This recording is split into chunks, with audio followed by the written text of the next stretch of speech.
আসসালামু আলাইকুম। ভারত পাকিস্তান এশিয়া কাপের ফাইনাল ম্যাচ। ভাই, ভারত কিন্তু অপরাজিত চ্যাম্পিয়ন।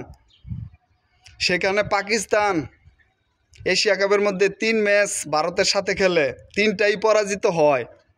ভারত ভালোভাবেই 3টা ম্যাচ জিতে নেয়। যদিও ফাইনাল ম্যাচে মোটামুটি ভালো একটা আশা জাগানিও ব্যাটিং করছিল পাকিস্তান। প্রথম 10 ওভারে তারা 86 রান তুলতে সক্ষম হয়।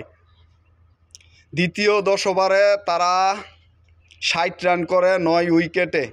1 ওভার থাকতেই তারা অল আউট হয়ে যায়।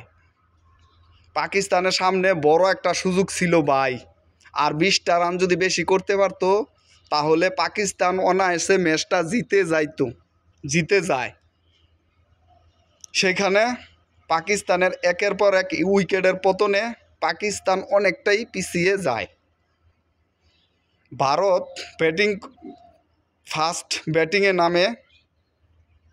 ভারতের 3 থেকে 4টা ব্যাটসম্যান চলে যায়।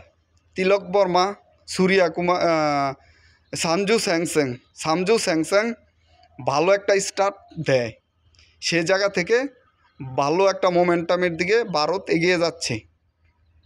যখন সামজু স্যামসং আউট হয়ে যায়, তারপরে যে পার্টনারশিপটা হয়, ম্যাচটা অনায়াসে জিতে যায় ভারত অপরাজিত চ্যাম্পিয়ন ভাই, অপরাজিত চ্যাম্পিয়ন ভারত। ভারতের লাইন আপ এতটাই পোক্তা যে ভারতকে এই মুহূর্তে হারানোটা অনেক কষ্টসাধ্য। শ্রীলঙ্কা, পাকিস্তান, বাংলাদেশ, আফগানিস্তান এই 4টা দেশের শক্তি সমান। কেউ কারো থেকে কম না। কিন্তু ভারত বিশ্বের নাম্বার 1 টিম এবং র্যাঙ্কিংয়েও 1 নাম্বার। এটা বুঝতে হবে, এটা ভারত। তাদের সাথে ম্যাচ জিতাটা অনেক কষ্ট। আপনার সর্বোচ্চটা দিয়ে খেলতে হবে ভারতের সাথে, তাহলে আপনারা জিততে পারবেন। কিন্তু পাকিস্তান সেটা করতে পারেন নাই। ভারত চ্যাম্পিয়ন এশিয়া কাপের।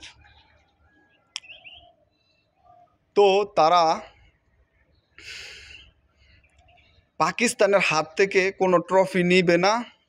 তারা ট্রফি ছাড়া উদযাপন করে ভাই, ট্রফি ছাড়া। তো সালমান আলী আগারকে রানার আপ হওয়ার যেই অর্থটা তার হাতে একটা চেক ধরিয়ে দেওয়া হয়, সে চেকটা সে নেয়। সে নিয়ে সেটা হাত থেকে ফেলে দেয় ভাই। সে সেটার আগে ফেলে দিছে, সে সেটা হাতে নেয়নি। মাঠের ভিতরে যখন ভারত পাকিস্তানের উত্তেজনা, মাঠের বাইরেও, গ্যালারিতেও, ড্রেসিং রুমেও একই তালে চলছে ভাই। তবে ভারত অসাধারণ খেলেছে। পাকিস্তান তাদের 10-20টা রান কম হয়, যাহার কারণে পাকিস্তান জিততে পারে নাই। 20টা রান হলো পাকিস্তানে জিতার একটা সম্ভাবনা ছিল, কিন্তু সেটা তারা করতে পারে নাই।